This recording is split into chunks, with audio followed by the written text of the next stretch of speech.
السلام عليكم ورحمة الله تعالى وبركاته. مرحبا بكم في وصفة أخرى من وصفاتي. اليوم إن شاء الله غادي نقدم لكم هاد كيكة ديال المول العجيب بالمذاق ديال الجزر والقرقاع.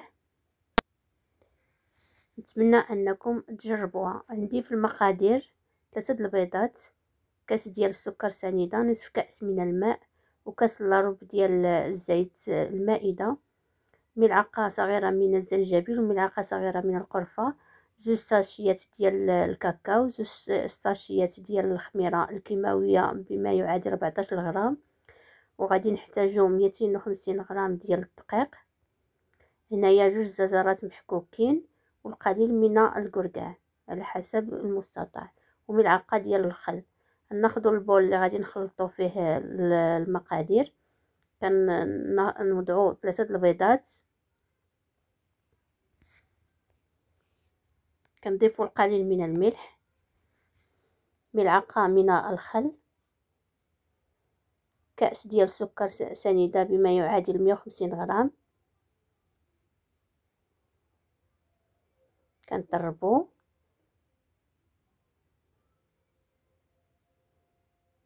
تندمج السكر سنيدة مع البيض،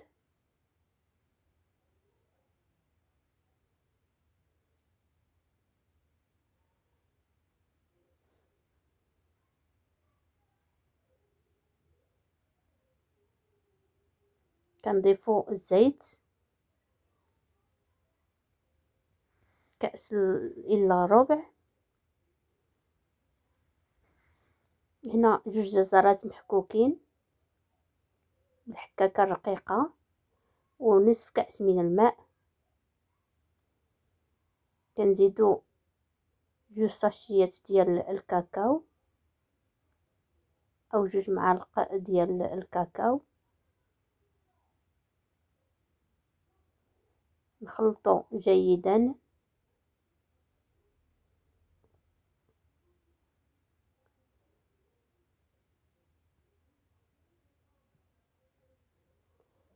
ناخدو الدقيق اللي غنغربلوه،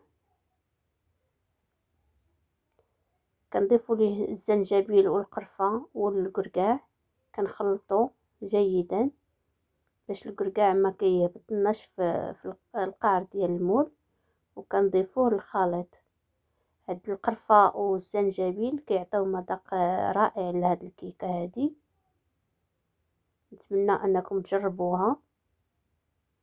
كنخلطو جيدا، ثم نضيفو باقي الدقيق، وفي هذه المرحلة نضيفو الخميرة الكيماوية 14 غرام،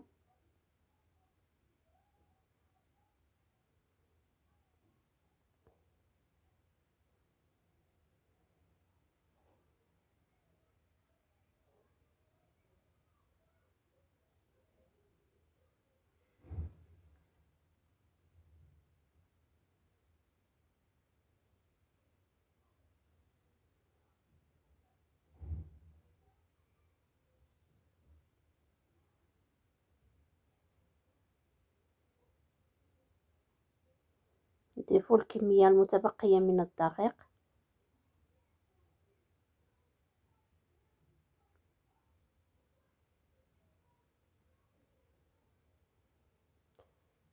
الخليط ملي كيولي لنا في هذا القوام هذا كنكتفيو من الدقيق، يعني كل واحد على حسب، لان الدقيق انواع، ممكن تهز 250 غرام، ممكن تهز اكثر بقليل. كناخدو المول اللي غادي نوضعو فيه الكيك ديالنا، كندهنوه بالزبده والقليل من الدقيق. كنكون مسخنه الفرن ديال الكهربائي من قبل على درجه حراره 180 درجه، وكنوضعو في الوسط. غنمرو نوجدو الكريمه، كريم باتيسيي. عندنا هنايا 3 ديال الكيسان ديال العنبه ديال الحليب،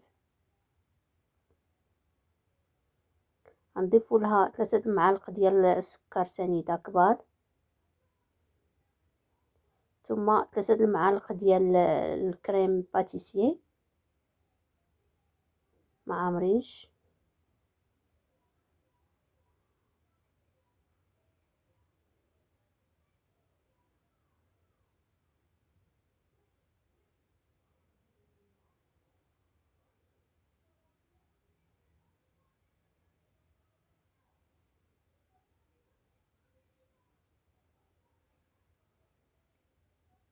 كنضيفو ساشي ديال الفلو بنكهة الفانيلا وكنوضعوها فوق النار. كنخلطو بطبيعة الحال جيدا، من بعد كنشعلو عليها النار.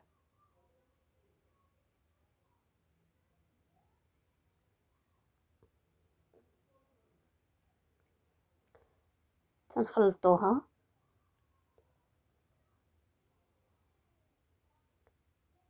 نمرو نوجدو الكلاصاج بنكهة الكاكاو.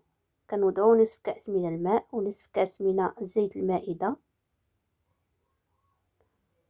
وساشي ديال الكاكاو او ملعقة ديال الكاكاو. كنضيفو 2 معالق كبار ديال السكر سنيدة، نتوما على حسب الذوق، ممكن تضيفو اكثر.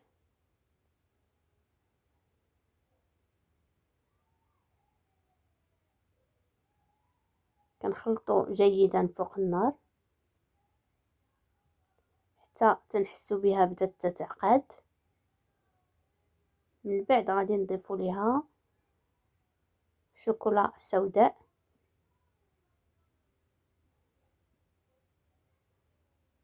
هذا الكيك ديالنا من بعد ما خرجناه من الفرن. نقلبوه في الطبسيل وغادي نتكوه بواحد الكوردون باش نوضعو فوقو هاد الكلاصاج.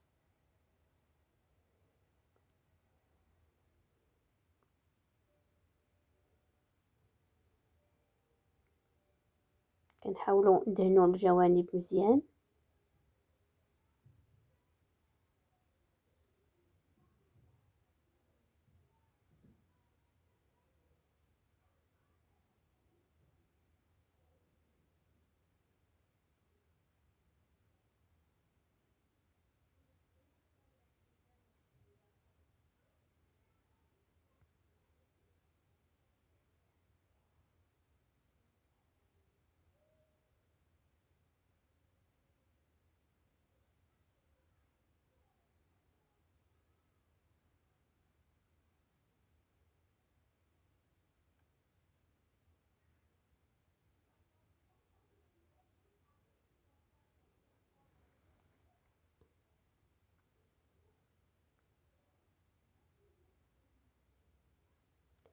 ممكن ان نكتفيو غير بالكلاصاج ونزوقوها.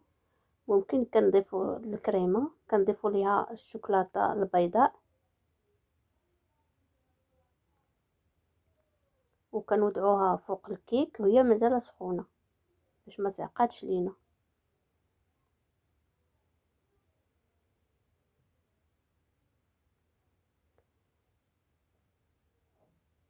نوضعو قطع من الكركاع في الجوانب.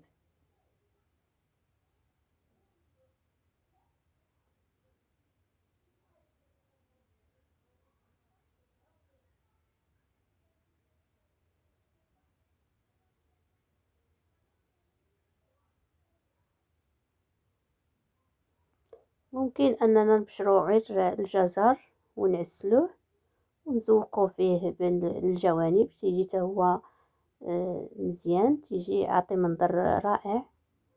عندي هنايا هاد العقيقات هادو ديال الحلويات، حبيت انني نزوق بهم.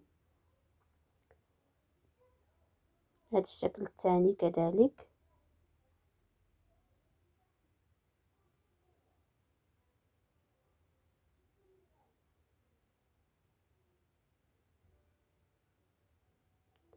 انا فكرت انني نعطيها هاد المنظر على شكل حلوة ديال عيد الميلاد،